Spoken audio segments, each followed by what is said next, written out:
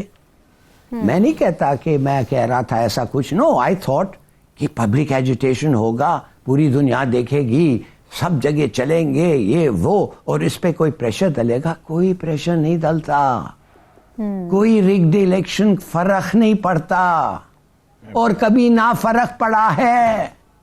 تو میرے خیال میں میرے طرح لوگ جو زیادہ ایکسائٹیبل تھے اور زیادہ ایجیٹیٹڈ تھے وہ غلط تھے. میں مانتا ہوں عمران خان کی ٹیکٹکس غلط نکلی, اب وہ بھگتے گا.